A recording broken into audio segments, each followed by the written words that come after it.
As you guys all know, things are pretty crazy for crypto right now. And I kind of wonder, how many of you guys are holding XRP right now? Let me know down below. Because I'm telling you right now that many people underestimate just how crazy this crypto market is most likely going to get over the next couple of months or potentially year or two.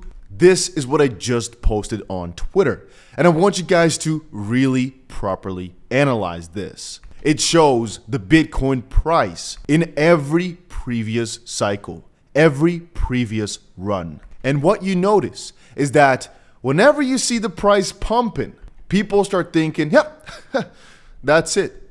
But then it gets a slight correction, which we might be seeing soon here as well, and then starts just absolutely blasting off to prices we have never seen before and could never fathom. And I really honestly am quite convinced, and I think a lot of you guys will agree with me on this one, but there's two things I'll show you. And I basically think that this run we are about to see is going to be like none we have ever seen before.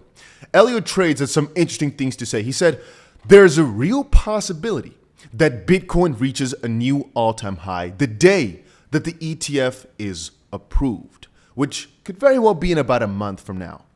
Think about this. When have normal people, the normies, ever gotten a good entry?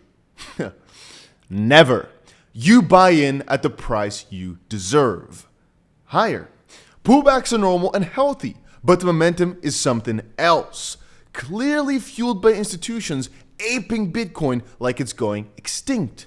It's insane. It's beautiful. But again, pullbacks are to be expected, so don't cry when they do end up happening. I've heard a lot of people say that institutions are already buying and they'll dump when the ETF is approved. You have to understand the mind of bigger funds. A pension fund, not the one in like California, those are slow as can be, but a massive pension fund or a massive fund in Qatar or in Abu Dhabi, you name it. These guys can act fast, but they don't care about little sums of money. The same thing for a retirement firm. These guys are going in and they're here to stay. All they want is a proper entry. They're not in the business of getting a teeny tiny margin of profit. Perhaps you might consider their entire profit over a year to be tiny, but they're not into very short-term speculating with such large sums of money. They invest for the longer term. And here, we're getting these rumors that massive funds are deploying massive amounts of capital into crypto. It's very much possible. And I don't think they'll actually dump as hard as some people believe. And right now, for the most part, it just seems like the bears are giving up. They've been trying, but Bitcoin is up 162% this year. Ethereum is nearly up 100% this year, doing pretty good, by the way, today, which is signaling more and more that altcoin season is about to come because Bitcoin is down about 2% today and Ethereum was up like 4% today. That's a clear sign altcoins are taking over and that people were kind of tired of just pumping Bitcoin. But the fact that not all coins went down, but they went up is a clear sign of altcoins being the next big thing. And I already warned you guys over on Twitter. We are heavily convinced that altcoin season is really about here. I will add this again though. This run is going way faster and way higher than priors because way more people already know and believe in crypto.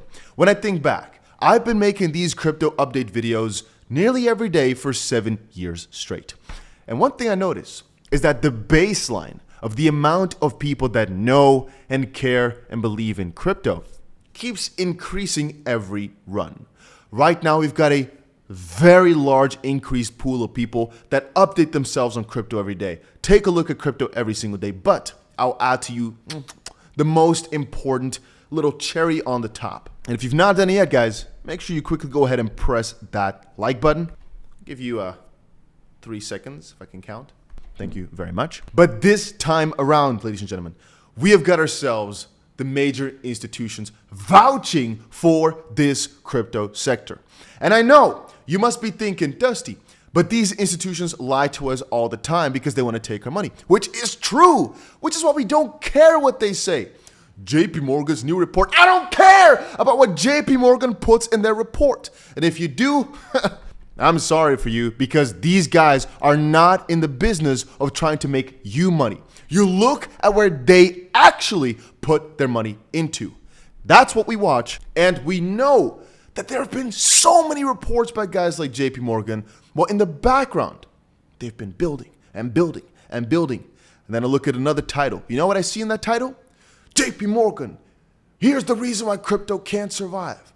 And I just grab my head because they're building like crazy, yet they're telling you to be scared of it. Before we talk about the vouchers, I will again say that this crypto space, it's not just magic internet money people like to speculate on. The reason people are so excited about crypto makes so much sense. Taking the money aside for a little second, the technology here and the idea that you've got decentralized money, nobody can touch it. You've got it, nobody can take it away, nothing.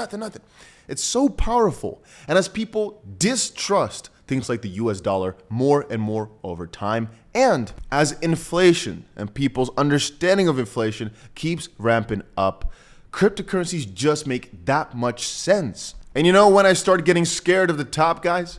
When your cousin from very far away who knew you bought some crypto at some point start texting you about the coins which he's buying, and he's asking you to rate them. That's scary. Anyway, so talking about these vouchers, here's a good example. Van Eck predicts the first spot Bitcoin ETF will be approved in Q1 of 2024. And you guys gotta take a look at this video. And once more, if you haven't, make sure you press that like button. I've always been deeply opposed to crypto, Bitcoin, etc. You pointed out the only true use case for it is criminals, drug traffickers, anti-money laundering, tax avoidance, and that is a use case because it is somewhat anonymous, not fully, and because you can move money instantaneously, and because it doesn't go through, as you mentioned, all these systems have been built up over many years, know your customers, sanctions, OFAC, they can get bypass all of that. If I was the government, I'd close it down. Okay. Notice how he didn't say cryptocurrencies, digital assets. No. Bitcoin, because the idea is that Bitcoin is kind of meant as a big middle finger to banks. But they themselves are working on digital assets and they're extremely bullish on it. But they wouldn't tell you that. He didn't in the same conversation said, but it could be done in the right way, or we are actually building digital assets ourselves and we know, yada, yada, yada. No. He just decided to go for a very interesting statistic that makes absolutely no sense, because as the context was provided here, it's just crazy funny to read all this stuff.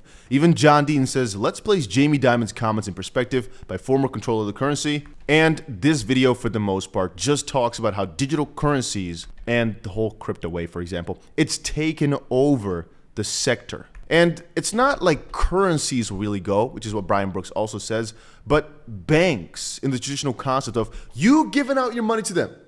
And they have not really got a proper responsibility, except for in some countries like the UK, I believe, in England, I should say, where if you want it back, they can kind of say no. And they're just loaning it out to somebody else. And, well, all of a sudden there's more money printed in the circulation, which is given to one bank, which is given to another, which gives it to that one. And all of a sudden there's actually more money in the numbers, but in reality there isn't. And it's just so stupid, it doesn't make sense.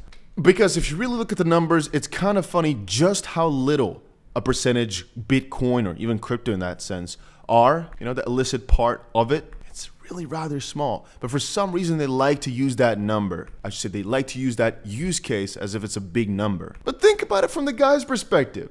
Bitcoin, cryptocurrencies, they're taking away his money. Of course he'd be against it. He'd be the most stupid man to be like, you know what? I embrace the thing that's literally taken my entire company down, or at least aims to. He'd be one dumb motherfucker. He'd be one dumb guy if he went ahead and did that. And what was the other voucher I was talking about? Take a look at this. This is a rumor going around, not confirmed, but a lot of people are talking about this rumor over the last few days. People are getting angry at Jason for sharing it, but he's not the only one. A lot of people are talking about $500 billion coming into crypto from a Qatari fund. But a lot of people are saying, it's probably more along the lines of this fund, which is worth $500 billion, might be going for some Bitcoin or some crypto. It's hard to say. at the end of the day, you don't know exactly how much money they've got. People often like to say, but everything is tracked. Really? There's another little interesting one. Option traders are loading up on bets that Bitcoin will surge to $50,000 by January. It just makes sense.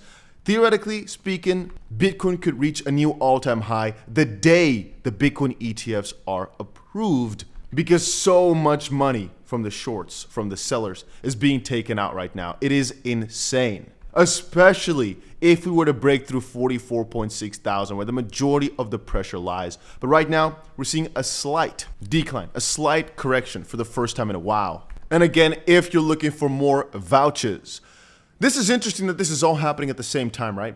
Bloomberg says this is the start of a fresh crypto super cycle that will push Bitcoin above $500,000. I don't want to be the guy to say this is it, but I still firmly believe, ladies and gentlemen, that this is it. I still hold by the cycle because it's worked thus far and it just makes sense from every single angle. And I still hold by the idea that the moment that Bitcoin switches up and the dominance starts falling below this line, the altcoin season starts.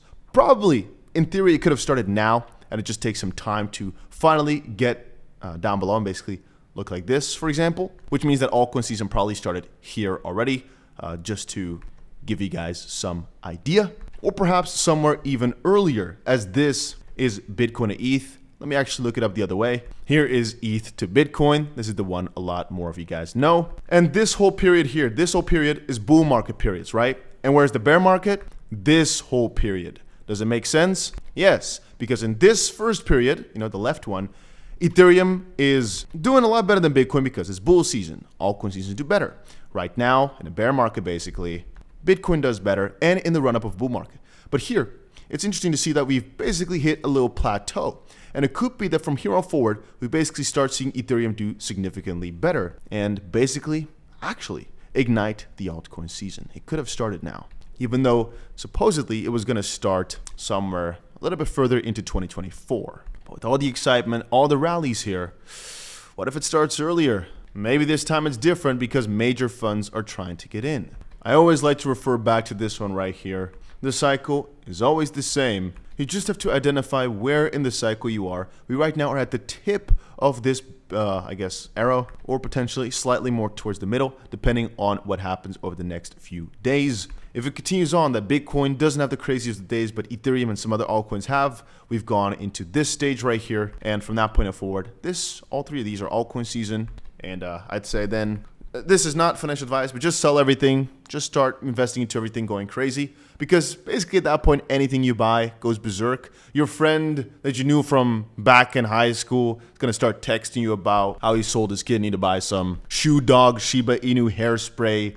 Elon Musk, Sony A7, whatever, token that he knew from a friend on Discord. Yeah, once that starts to really happen, you probably might want to start selling things, but we'll talk about that as the market keeps continuing to grow. Right now, we're in a really good position, though, and I just wanted to prepare you guys and make you guys understand that this one will probably get way bigger than the previous ones we've seen, which is why I'm going so hard on it and preparing you guys and stamping you guys with what exactly to prepare yourself with. That's about it for this video. If you enjoyed it, make sure you press that like button, and hopefully I'll see you guys again, as we've got a couple of banger videos coming up shortly, so make sure you stick around.